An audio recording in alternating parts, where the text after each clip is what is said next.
Oh, it's working. You're on. Hey, Rich with Richbound Photography, Sacramento, California. Doing a tutorial today on the tilt shift going on an A6000 body. So what I've got is an A6000, which is great, lightweight, mirrorless camera, which I use for real estate photography. It's really nice. I normally use a Samyang 12mm f2.0 lens on it, $319 lens, great lens, very little distortion, works perfectly. It is manual focus, but that doesn't bother me for real estate and architectural photography. Anyway, I've got it right here, and then I wanted to put my Nikon 24mm tilt shift PCE lens on this body. So all I'd have to do, and what I thought when I got started with this, I thought all I have to do is go get me an adapter. So I went out and got an adapter called a Metabones Speedbooster. Now, the great thing about this one is basically an adapter, all it is a connection between the lens and the body. So you don't need any electronics going through it. It isn't going to allow you manual, it's not going to allow you autofocus, but no problem because this is a manual focus lens anyway. So I got this speed booster, and the great thing about the speed booster is you can see it's got a lens in there. It's definitely not just hollow throughout. It's got a glass lens in there, and what this does is two things. It allows you one more stop of light, which is really cool. So this turns in from, let's say if the lens was a 4.0, it would turn into a 2.8. Now you're not changing the depth of field, and you're not going to have a different bokeh, but you are going to have more light to work with. So that's a really good plus. But the best thing about this is, if I took this 24 millimeters and put it on a crop sensor, like the Sony has, a 1.5 crop sensor, it's going to basically take this 24 millimeters and turn it into 36, the effective focal length of 36 millimeters. And that's not really wide enough for me for real estate. So I needed to figure something out, and I found the Speed Booster by Metabones. Now, it's not cheap. I got it used for about $350, but they're about $500, so it ain't cheap. And most adapters are only $100 or so, and that's because they don't have any elements in here. That's the word I was looking for, elements to do anything else, because they don't need to do anything else. But unlike Canon, which has a 17 millimeter tilt shift, which I could put right on here and get about 25, 26 millimeters, the Nikon only has a 24, and actually now they have a 19 millimeter, but the 19 millimeter is $3,200, and I'm not going to be getting it because 24 is pretty close. But it takes this 24 millimeter lens, and it actually just turns it into a 25.5 millimeters on this crop sensor. So I can live with 25.5 millimeters. So let me go ahead and show you how I am putting this together. I don't want to put it on the wrong way, but here we go. Come on. There we go.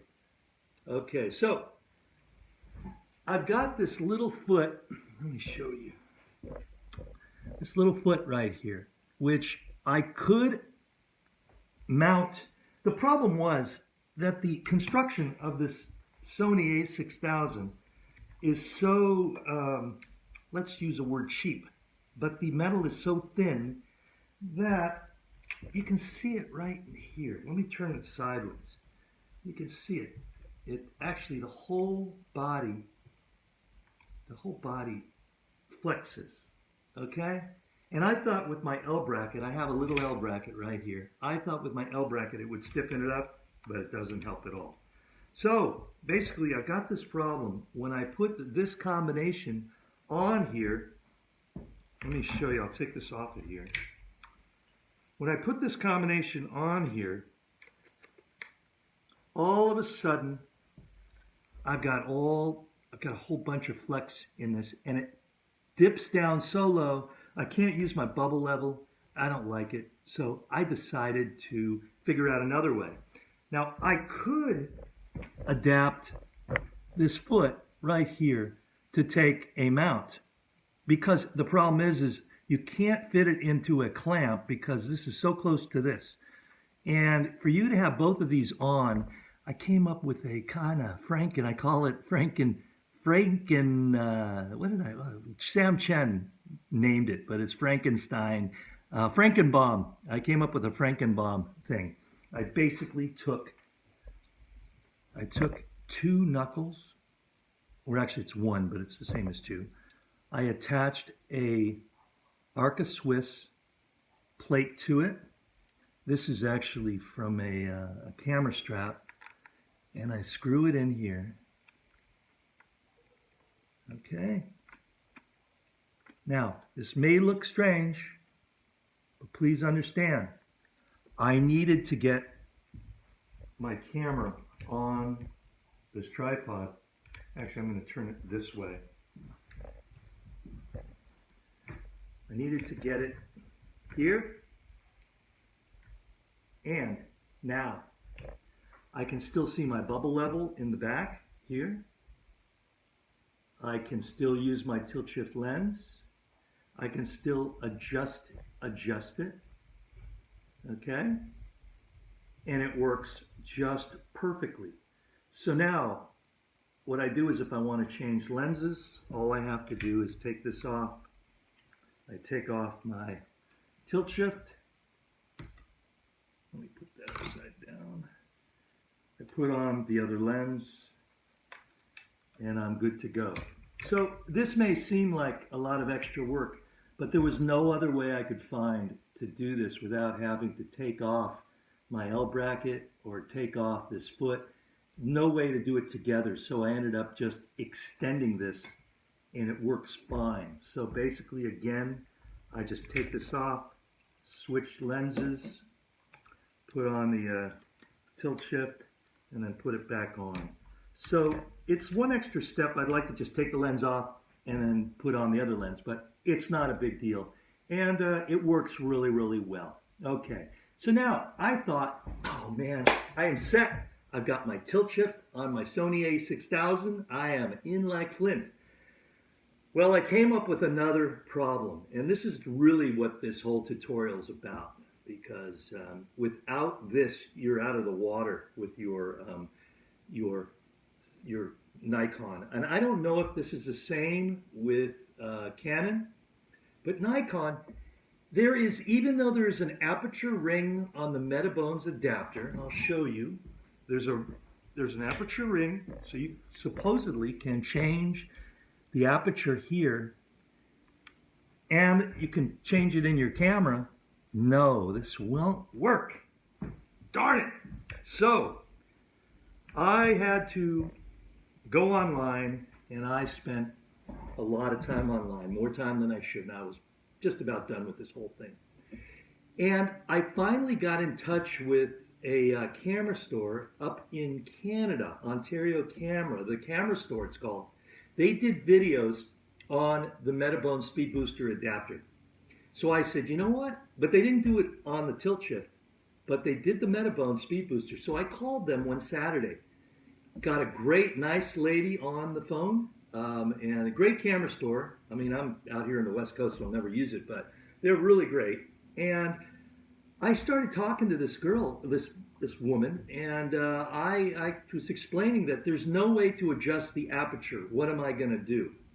And she goes, well, I don't know, but I'll ask the guys in the back. And she left the phone for a while and came back on and said, okay, we've had our 4 main guys all on this and nobody knew how to do it. Nobody's ever had this issue because nobody's ever tried putting a tilt shift lens on a Metabones Speedbooster adapter. I don't think it matters the Sony camera, but I think it's just this. So how do we adjust the aperture? And here is what we found. And this is, you can take this to the bank.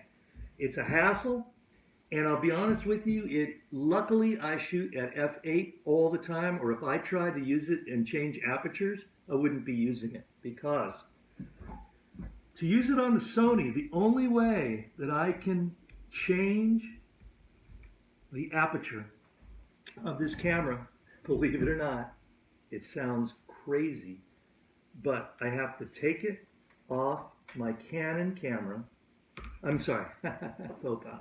Excuse me a second. I got to take it off my Sony a6000, and I got to take any Nikon body. This is a D300, but I always carry a D750 with me as my backup camera when I'm doing real estate. So you have to then take off. Oh boy, hold on a second. I'm going to do it the other way. I'm a little flustered. So anyway, I'm just going to take the lens off. I'm going to keep the adapter on the tripod. I'm going to take this off. I'm going to actually straighten out the shift here.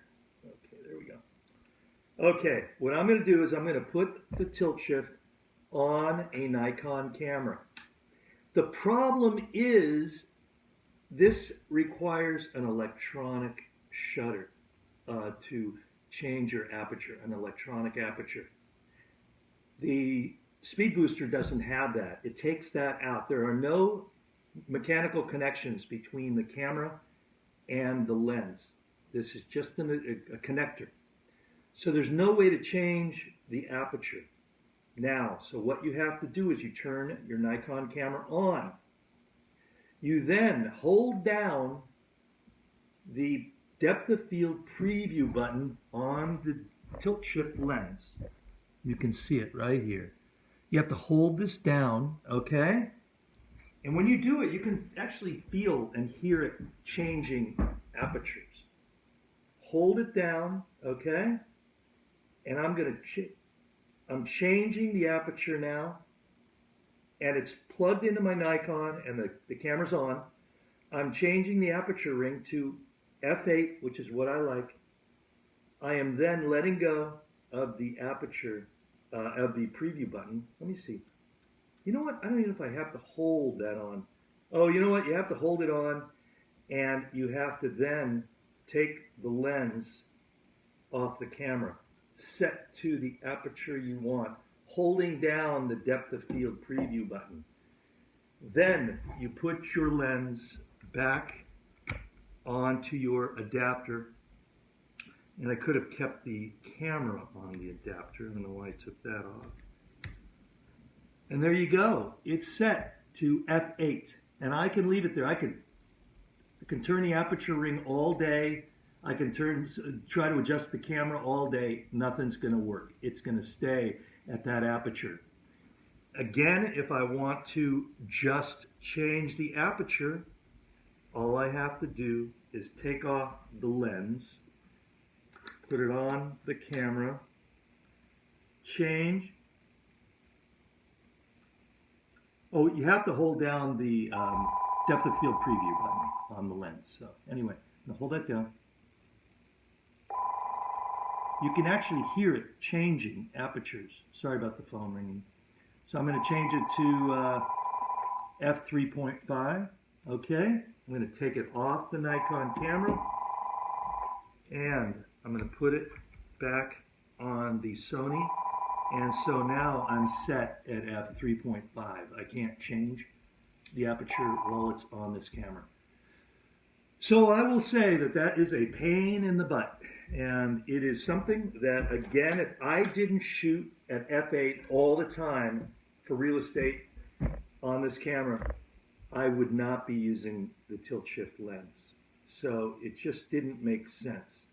So anyway, I hope you've enjoyed this, and I am welcome to questions. You can actually contact me via a message, Facebook group, or rich@richbaum.com. Or you can send me, any way you can get in touch with me. But the thing is, and you can actually put it on, this will be on YouTube. I can take messages there or questions. This is so absolutely insanely complicated that I don't want anybody else to go through this. So even if you didn't have the flexing issue, see now there's no flex in it whatsoever. It's extremely firm, and I like that.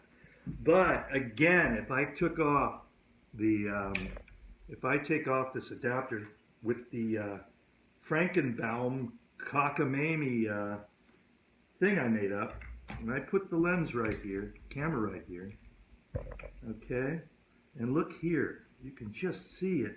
It flexes so much.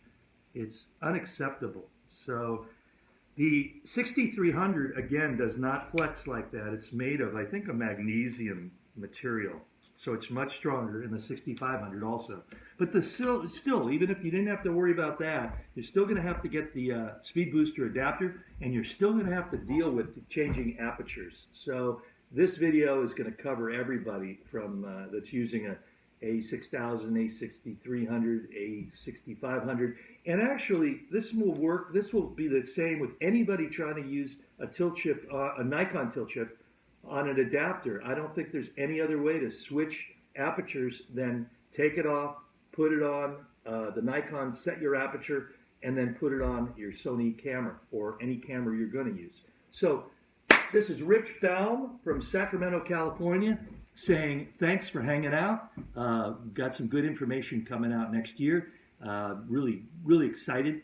And I just hope that I get some messages from you if you're experiencing these issues with your conversions or anything actually, because God knows we have a lot of combinations of things that are crazy. So anyway, hope you're doing well. I'll talk to you later.